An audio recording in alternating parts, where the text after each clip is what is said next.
பொறுத்து நம்ம அதை கொண்டு மேற்கொள்ளலாம் என்று சொல்லி இப்பொழுது ஆணவம் எண்ணறிய சக்தியதாய். இந்த ஆணவத்தினுடைய சக்தி என்ன, அது என்னென்ன விதத்துல என்ன அட்டாக் பண்ணுது, இது ரொம்ப முக்கியங்க. ஏன்னா இது என்ன பத்தின ஒரு விஷயம். இப்ப நான் ஆணவத்தை படிக்கிறேன்னு நினைச்சிட்டு இருக்காதீங்க.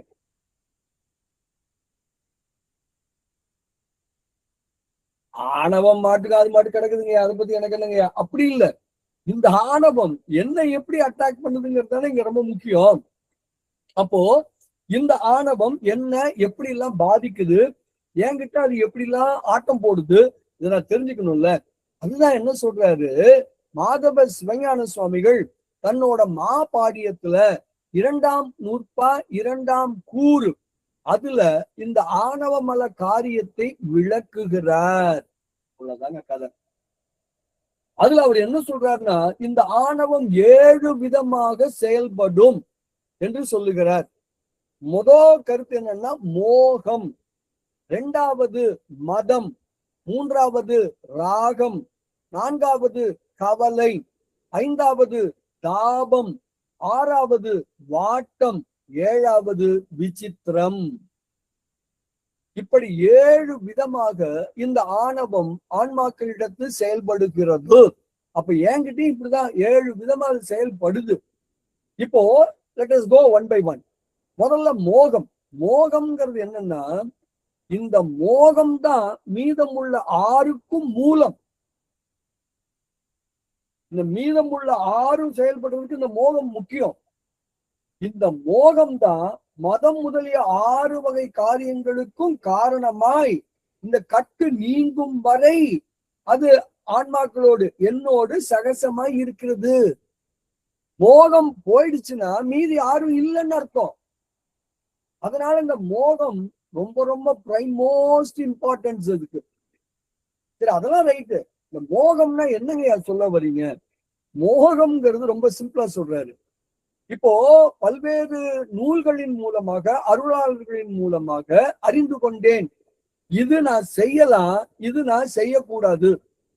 இது அறநூல்கள்ல இருந்து வேதமாகமத்திலிருந்து பல அருளாளர்களின் மூலமாக நான் அறிந்து கொண்டேன், இது நான் செய்யலாம், இது நான் செய்யக்கூடாது.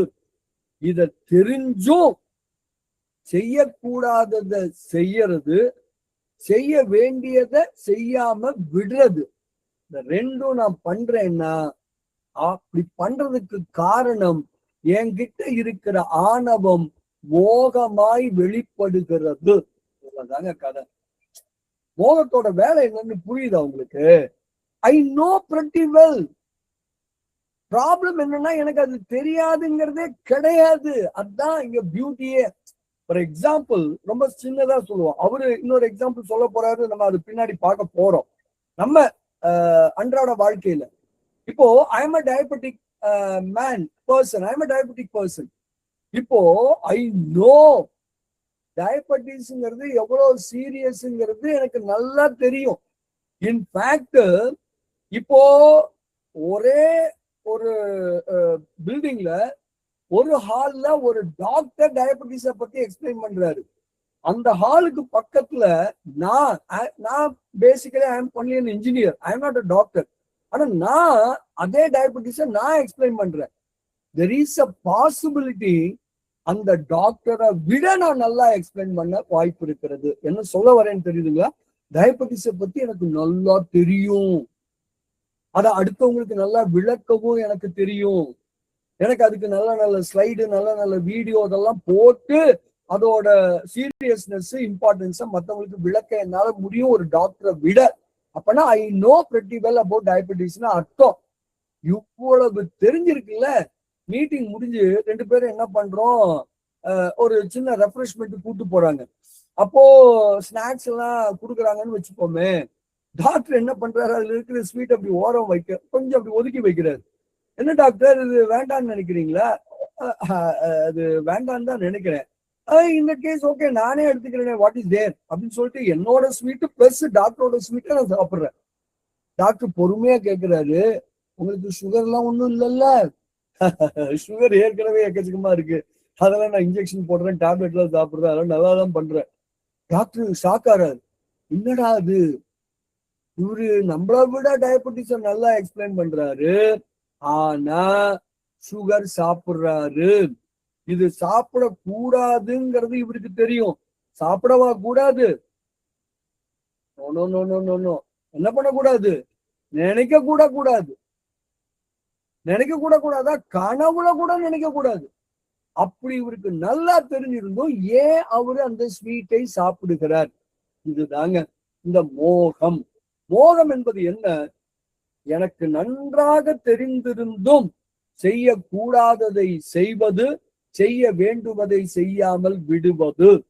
இதுதான் மோகத்தினுடைய வெளிப்பாடு. இப்போ அன்பர் பெருமக்களை கொஞ்சம் நமக்குள்ள ஒவ்வொருத்தருக்குள்ளயும், எனக்குள்ள ஒவ்வொருத்தருக்குள்ளயும் யோசிச்சு பாருங்க.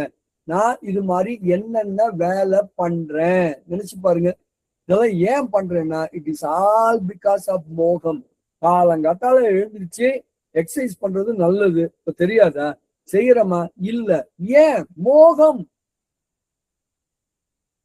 மோகம், ஆணவம் இந்த விதத்துல என்கிட்ட அது வெளிப்படுது. இதைத்தாங்க விளங்கிக்கணும். எவ்வளவு ஒரு நுணுக்கமான விஷயத்த மாதவ சிவஞான சுவாமிகள் நமக்கு விளக்குறாருன்னு உங்களுக்கு புரியுதுங்களா? இதுதான் மோகம்.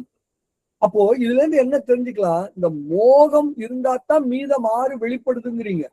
மீதமுள்ள 6க்கும் மோகம் தான் அடிநாதம், அதுதான் மூலம், அதுதான் காரணம்ங்கிறீங்க. அப்போ ஆணவம் அருந்துடுச்சுன்னு நான் சொல்லணும்னா மோகம் அருந்து போகணும். அவ்வளவுதாங்க கதை. மோகம் எப்போ என்னிடம் இருந்து அருகிறதோ அப்போ என்னிடமிருந்து ஆணவம் நீங்குகிறது என்பது பொருள். எப்படி இருக்கு பாத்தீங்களா? இதுதான் மோகம். இப்போ will go one by one. இப்போ மூல மலம், அதாவது ஆணவம், காரிய வேறுபாட்டால் 7 வகைப்படும். யார் சொல்றா? மாதவ சிவஞான சுவாமிகள். அவை யாவன? 1 மோகம், 2 மதம், 3 அராகம், 4 கவலை, 5 தாபம், 6 வாட்டம், 7 விசித்திரம். இதுல மோகம் தான் எல்லாத்துக்கும் மூலம். அதுதான் பிரைம் மோஸ்ட் இம்பார்ட்டன்டான ஒரு விஷயம். மோகம் இல்லைன்னா மீதமுள்ள 6 நடக்காது. அதனால மோகம் தான் முதன்மையானது. அதுல மோகம்னா என்ன? கொள்ளற்பாலது இது, நீக்கற்பாலது இது என நூல்முகத்தான் உணர்ந்தும் அறிவையர் முதலிய விடயங்களில் மயங்குதற்கு ஏதுவாயது. பெண்கள்கிட்ட மோகம் கொள்ளலாமா? பெண்களிடம் சென்று விழலாமா? அதுவும் திருமணம் ஆன ஆடவர் இப்படி செய்யலாமா? செய்யக்கூடாது. பிறன் மனை நயவாமைன்னு வள்ளுவர் பேசியிருக்கிறாரு.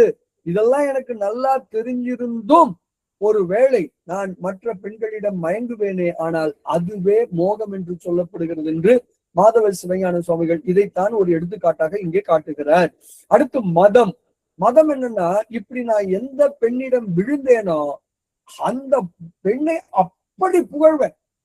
இவளை விட இந்த உலகில் அழகானவள் யாரும் இல்லை, இவளை விட ஒரு அறிவான பெண் இந்த உலகில் யாருமே இல்லை, ஏன் இப்படிப்பட்ட பொண்ணு உலகத்திலேயே இல்லைங்க என்று கொண்டாடுவேன். அதுதான் மதம். இதுதான் மதம். 3வது ராகம். ராகத்துக்கு முன்னாடி ஈயும் போடலாம், ஆவும் போடலாங்க. ராகம் உண்மையான சொல் ராகம். ராகம்னா விருப்பம்னு அர்த்தம். தமிழ்ல ர என்ற எழுத்து முதல்ல வரக்கூடாதுங்கிறதுக்காக இந்த ரேக்கு முன்னாடி ஈ போடுற பழக்கம் உண்டு, ஆ போடுற பழக்கமும் உண்டு. அதனால அராகம்னு சொல்லலாம், இராகம்னு சொல்லலாம், எல்லாம் ராகம் தான். சரி, இந்த அராகம்ங்கிறது என்ன அப்படின்னு கேட்டீங்கன்னா, அப்படி எந்த பொண்ணு மேல விழுந்தேனோ அந்த பெண் மீது இன்னும் எனக்கு ஆசை பெருக்கெடுக்கும். அப்படி ஆசை பெருக்கெடுப்பதற்கு இந்த அராகம் என்கிட்ட செயல்படுதுன்னு அர்த்தம். ஆணவம் என்னிடம் ராகமாய் செயல்படுகிறது. அதான் அதுக்கான பொருள். சரி, அடுத்து 4வது பாயிண்ட் கவலை. கவலைன்னா என்ன? கவலை உங்களுக்கே தெரியும். ஒருவேளை என்னோட ஊழ் காரணமாக, பிராரத்தத்தின் காரணமாக அந்த பெண்ணை நான் நீங்க வேண்டி வருது, ஏதோ ஒரு காரணம். அப்போ கண்ணீர் அப்படியே பெருக்கெடுத்து ஓடுங்க, அழுது புலம்புவேங்க, கவலையாவே இருப்பேங்க. சாப்பாடு ஏறாது, வேற செயல்ல ஈடுபாடு வராது, அந்த பொண்ணையே நினைச்சு நினைச்சு கவலைப்படுறேன்ல, அதான் கவலை. இது நமக்கு ஓரளவு தெரியும். அடுத்து தாபம். தாபம் என்ற சொல் என்னன்னா, அவங்க போயிட்டாளேன்னு நினைச்சு நினைச்சு வெதும்பி வெதும்பி அப்படியே உருகி போறதுதான் தாபம். தாபம்ங்கிறது நல்லா கவனிங்க. தாபம் ரூட் வேர்டு எப்பயுமே மறக்க கூடாது. வேர் சொல். தாபம் என்பதுக்கு வேர் சொல் என்ன தெரியுமா? டப்பு. டப்பு தான் வேர் சொல். டப்புனா உருக்குதல்னு அர்த்தம். உருகுதல், உருக்குதல். டப்பு வடமொழி சொல். டப்பு. இந்த டப்புல இருந்து வந்ததுதான் தபஸ். தபஸ்ங்கிறதா நம்ம தமிழ்ல தவம் அப்படின்னு சொல்றோம். தபஸ் அப்படின்னா என்னன்னு தெரியுதா? உருகுதல், உருக்குதல். அதான் தபஸ். இந்த இடத்துல தாபம். தாபமும் அதே பொருள் தான். அந்த பொண்ணையே எண்ணி எண்ணி உருகுகிறேன். உருகுகிறேன்னு என்ன அர்த்தம்? இத உருக்குறோம்னு சொல்றோம்ல, அது மாதிரி என்னோட உடம்பே உருகி போயிடும், ஆளு உடைஞ்சு போயிட்டான்றோம்ல, தாபம். அடுத்து வாட்டம். வாட்டம்னா என்னன்னா, இப்படி அந்த பெண் போயிட்டாளேன்னு அலறேன், ஆற்றாமை தாங்காம அரற்றுகிறேன், அப்புறம் அப்பப்போ மயக்கம் போட்டு உழறேன், அப்பப்போ உடம்புலாம் ஆடுது, வாடுறேன். இதான் வாட்டம். செடி அப்படியே வாடி போய் நிற்கும் தெரியுமா? அந்த மாதிரி ஆயிடுங்க. இப்போ மாதவ சிவஞான சுவாமிகள் என்ன சொல்றாரு? இந்த பெண் என்பதை ஒரு எடுத்துக்காட்டுக்காக நான் சொல்லியிருக்கிறேன்.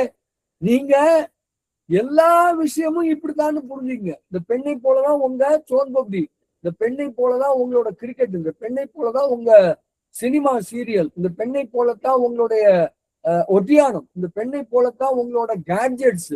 அப்ப எல்லா விஷயங்கள்லயும் இந்த ஆறும் நடக்குங்கிறார். அடுத்து விசித்திரம். விசித்திரம் என்னன்னா, என்ன மாதிரி யாரு இருக்க முடியும்? என்னோட வாழ்க்கையை பாருங்க. எனக்கு எவ்வளவு சொந்தக்காரங்க, எனக்கு எவ்வளவு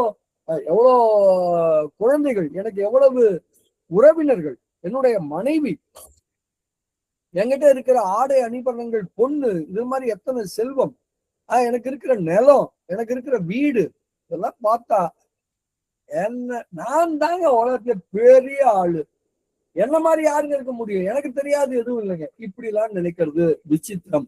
இப்படியாக 7 விதமாக ஆணவம் செயல்படும் என்று சொல்லுகிறார்.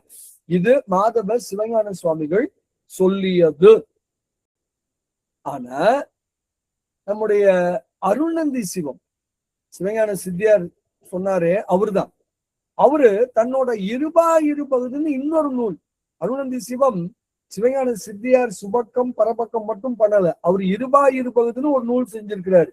இருபகுதினா என்னன்னா, மொத்தமே அதுல 20 பாட்டு தான்.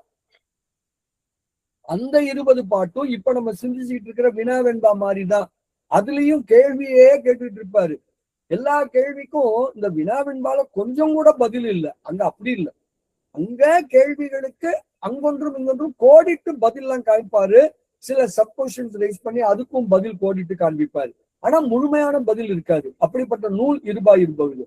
அந்த இருபகுதிங்கிற நூல்ல 4வது திருப்பாடலில் என்ன பண்றாரு? இந்த ஆணவம், கண்மம், மாயை, இந்த 3க்குமே இவைகள் எப்படி செயல்படுகின்றன விளக்குகிறார்.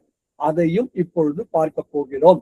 இந்த ஆணவம் 7 விதமாக செயல்படுகிறது என்று மாதவ சிவஞான சுவாமிகள் தன்னுடைய மாபாடியம், சிவஞான போதத்திற்கு அவர் அருளி செய்த உரை நூல் மாபாடியம், பேருரை, அதுல அவர் என்ன சொல்லியிருக்காருன்னு இதுவரைக்கும் பார்த்தோம்.